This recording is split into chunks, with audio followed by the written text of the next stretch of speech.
Chapter 4. The Prophet's Childhood and Adolescence. After his birth, Prophet Muhammad stayed with his mother Amina for a while, and then, as per tradition, was handed over to his wet nurse. The purpose of entrusting children to a wet nurse was so that they could be raised in the desert, a healthier environment in which to grow up when compared to the city, and so that they could learn fluent Arabic. In accordance with this tradition, Prophet Muhammad was given to Alima bint Abi Duab, who was a member of the Sa'd ibn Bakr branch of the Hawazin tribe. In a year of famine, Alima had gone to Makkah with her husband and other Bedouin women who earned a living through nursing. However, she was unable to find a child from a rich family to nurse. But when she learned that Muhammad had lost his father, she did not hesitate to take him, and she agreed to be his wet nurse so that she would not return home empty-handed. Alima brought Prophet Muhammad back to Mecca 2 years later. However, Amina wanted her child to stay with Halima for a little longer, as she believed that the desert air was good for her child, and, according to some accounts, there was a plague in Mecca. Prophet Muhammad stayed with his wet nurse until he was 5 or 6 years old, and was then brought to Mecca and handed over to his mother. Halima's husband was Harith ibn Abdul Uzza. The couple's children, Abdullah, Unaysa and Shema, were the Prophet's foster siblings.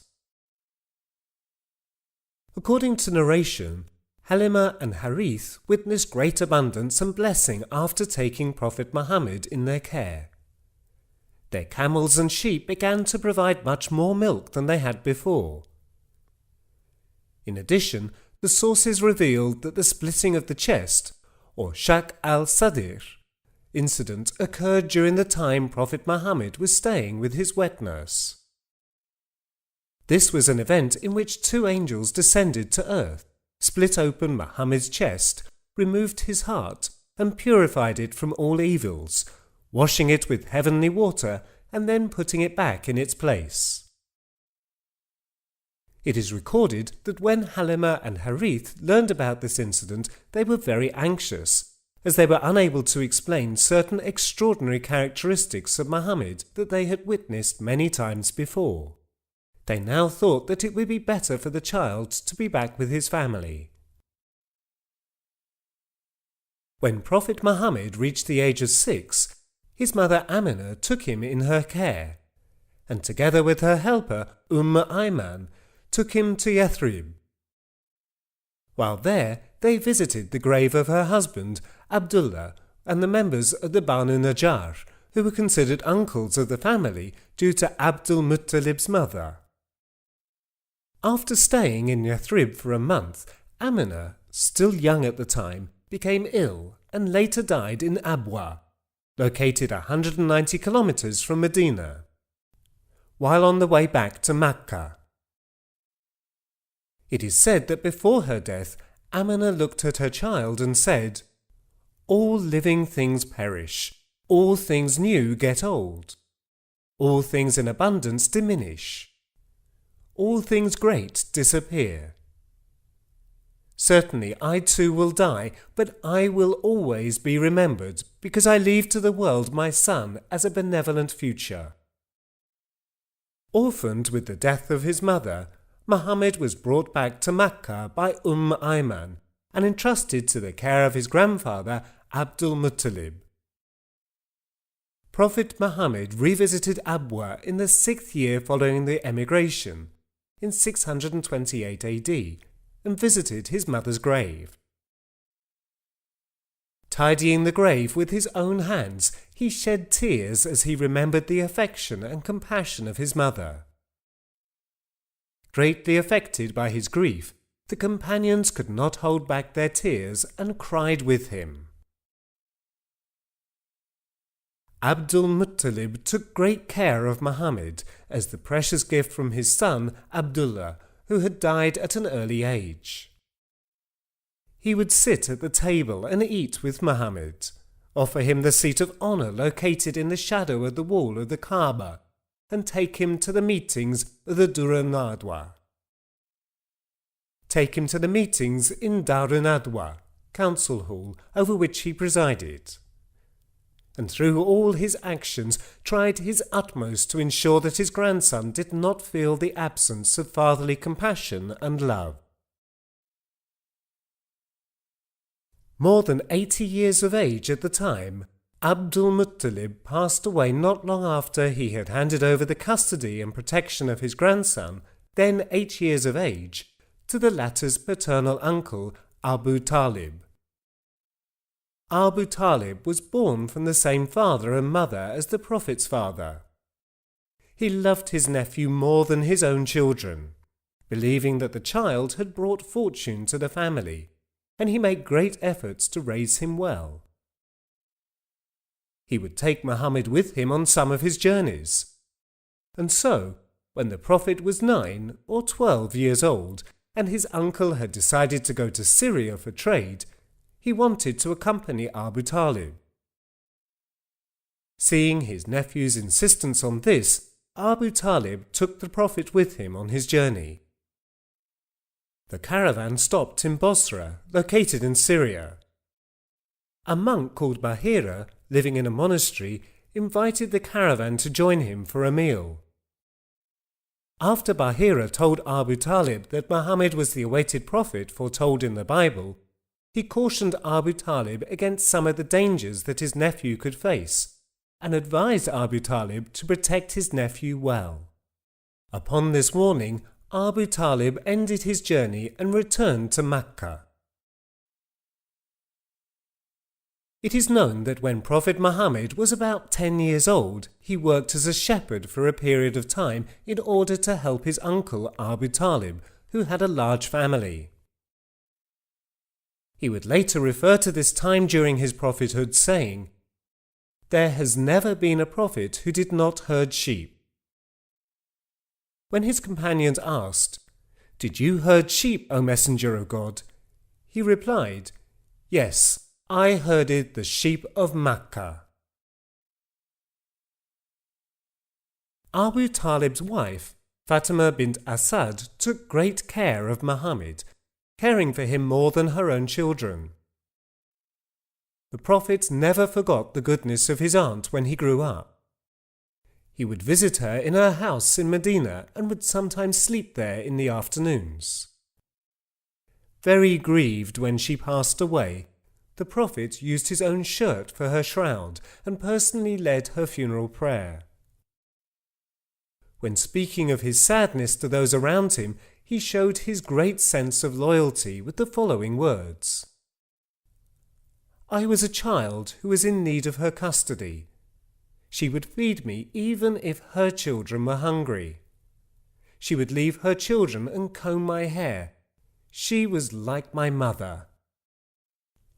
Abu Talib stood by his nephew after he became a prophet, and although Prophet Muhammad's persistent requests that Abu Talib accept Islam were never answered, Abu Talib did his best to protect Prophet Muhammad, both as a child and later when he became a prophet.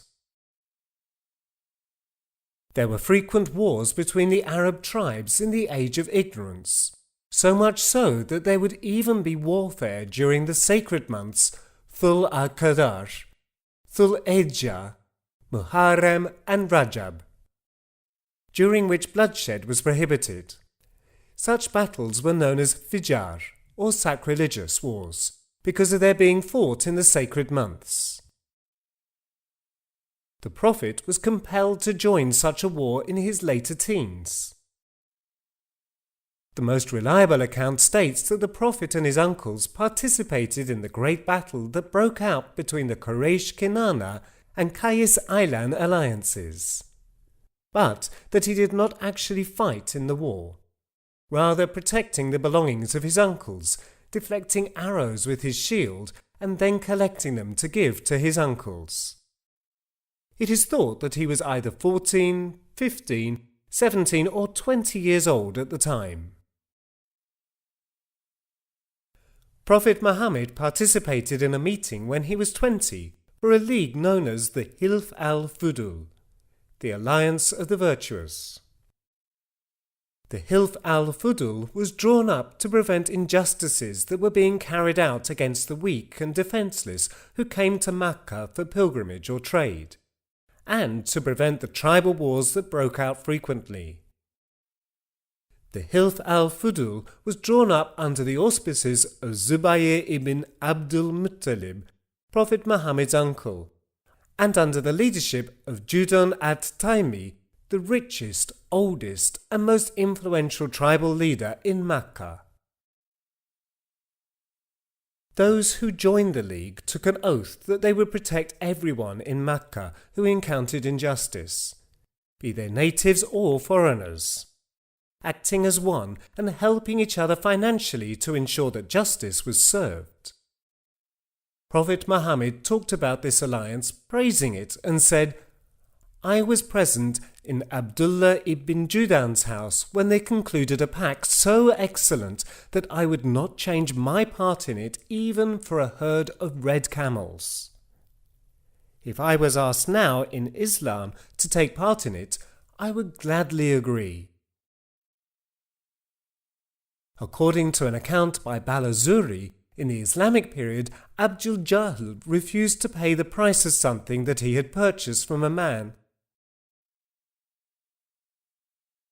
According to an account by Balazuri, in the Islamic period, Abu Jahl refused to pay the price of something that he had purchased from a man who was a member of the Arash. A polytheist who knew the hostility of Abu Jahl towards the Prophet jokingly told the aggrieved trader that he could apply to the Prophet who is in the Kaaba, and that the Prophet would give him his money back. Upon hearing these words, the trader went to the Kaaba, explained the situation to Prophet Muhammad, and asked for his help. The Prophet went to Abu Jahl's house and took back the money without any confrontation. Prophet Muhammad made his living through trade, like many of the Quraysh in Makkah. He embarked on his career in trade by helping Abu Talib, who is involved in trading cloth and grain. Prophet Muhammad continued this trade when his uncle became older. It is known that Prophet Muhammad travelled to various places for purposes of trade, such as to the Hubasha trade fair when he was a teenager, to Yemen once or twice, to the Mushaka and Daba fairs in eastern Arabia, and even to Abyssinia. As a result of these journeys, Prophet Muhammad not only learned about the necessities of commercial life, but also became acquainted with the people living in certain regions of Arabia, and learned about their languages, dialects, religions, and political and social conditions. There is consensus among the sources that Prophet Muhammad lived an honest life and remained removed from the wrongdoing prevalent in the age of ignorance, and came to be known at the age of 25 as Muhammad al-Amin, or Al-Amin, the trustworthy, because of his decency, bravery, compassion, fairness, and his honesty and reliability in commercial life. The Meccan trader Qais ibn Saib stated that he had many commercial dealings with Prophet Muhammad, and that he had never come across a partner in trade who was better than he. He said, "When he set out on a journey, I would refer to him some transactions that needed to be carried out for me. After the journey, he would not return to his house until he had told me about the transactions in such a way as would make me content. In contrast, when I set out on my travels and he gave some transactions to perform, upon my return he would only ask whether I was healthy and in good spirits, unlike other people who only questioned me on issues relating to their business.